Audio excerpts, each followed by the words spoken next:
Hi everyone, today I'm going to be colouring this flower here. Now I'm going to be colouring this as a dahlia. There are lots of different types of dahlias, but I found one that I think looks quite like this flower, so I'm going to have a go at it for you.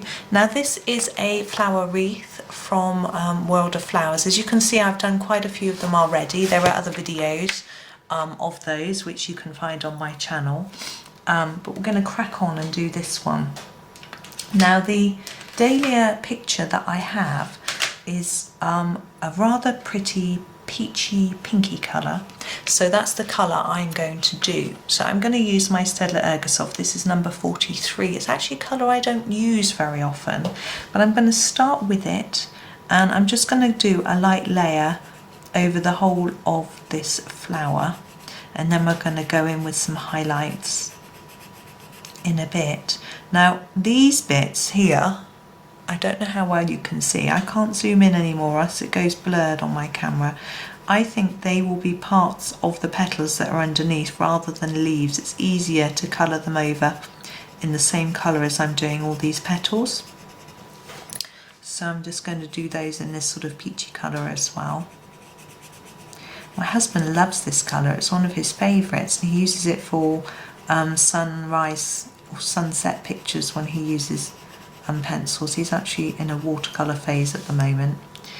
Now I'm going to do a very light layer across the whole of this as well, but just leave that there. I'm just going to pop that one aside. I'm going to get out a pink. Now we have this number 25. This is only available in the 36 pack of the Ergosoft.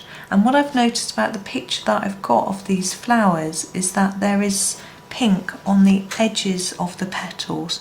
Now this probably isn't really a dahlia because the one in the picture got rounded petals and these are pointed, but I don't think there's any harm in just interpreting it that way. So you can see I'm just adding a touch of pink on the edges of the petals. It's not on all of them in the picture, but I'm going to do it on all of them. So you see, what I do is I go onto a search engine and just look up the flower type that I want this to be, and take inspiration from the picture, and I find that helps me to sort of choose my colours and things like that. Now I'm having a look again now at the picture, and some of them have got sort of yellowy bits in and some of them. So I'm going to grab this yellow. This is number 11. It's a sort of orangey yellow. I think that might work. What I'm going to do is do a yellow bit here near the tip base. This is the tip, the base of the flower, and pop in some yellow. I'm pressing quite hard because it doesn't always show up that well, but we're going to darken the sort of peachy colour as well, so it doesn't matter. I've missed that one completely. Just going to go back. This is the peach colour, and then a little bit of the pink. Now the ones at the back I'm going to leave darker. I'm not going to put the yellow on, but I'm going to add yellow into the middle here, but apart from on this bit, just so it looks different. And then now I'm going back to number 43, so I'm going back and forth quite fast. Slow down a little bit. So I'm just going to go over this in 43. There we go. And now I'm going to take from where I've done the pink, I'm going to go over the pink and just spread that colour down towards the yellow. I'm going to try and leave a paler part in the centre. This one's going to be dark because it's underneath. So this one I shall leave a pale bit, this one's going to be dark. So this one paler bit, and this one very dark, paler bit, dark, and it's just the same pattern all the way through. It's quite fun, I think, combining a few different colours as well. And these all work well together, makes it more interesting. Oh, there's not any yellow on the bottom of that one. I might pop some in.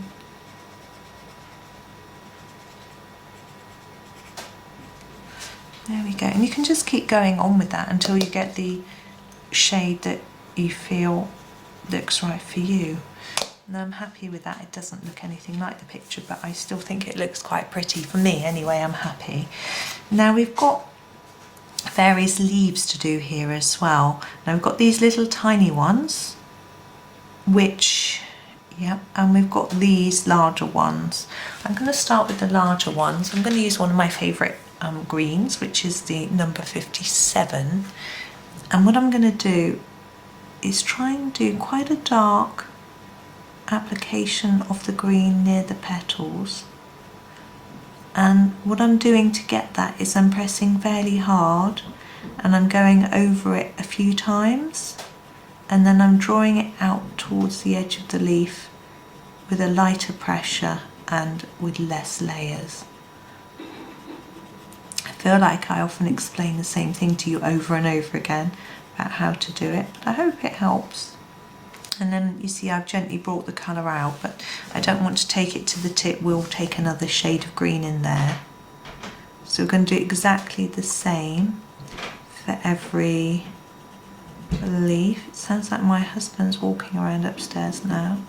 I expect he's looking for some lunch, so I'll have to stop after this one and vacate the kitchen table so everyone can eat. So here, where there'll be quite a lot of shadow between those two, you could pop in some grey or brown to make it look more, to make it look like there's a shadow there. I might forget, so I'm telling you now, especially as I've got that feeling that the family want me to hurry up. I don't know if you know what I mean, but it's quite disconcerting. So what I'm going to do is I'm not going to do these little leaves. I shall save them for another video.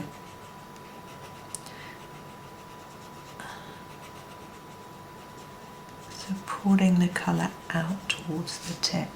Now for the tips, I'm going to use the lighter green, number 56. Now again, this is from the set of 36 Ergosoft.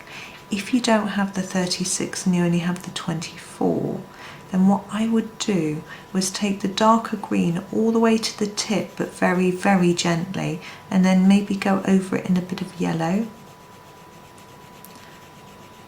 So I'm just blending that through.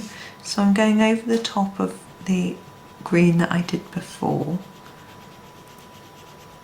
and then taking it down to the end of the leaf, but I'm doing more layers here so that it retains that lightness on the end.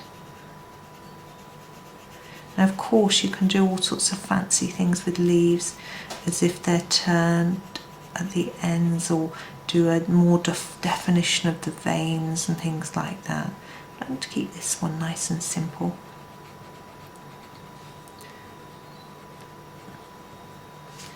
There we go. I'm going to check in the camera, and actually I might add a little bit of yellow on the ends, but I'm actually going to pick this one, the 11, which we've used before, and I think it will just tie in better.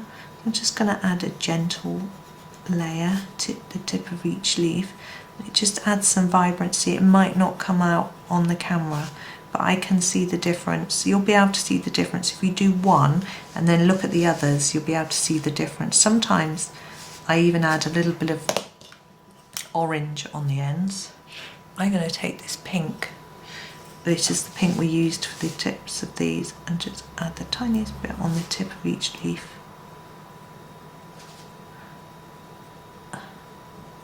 Hopefully it will look orangey, and just tie it all together.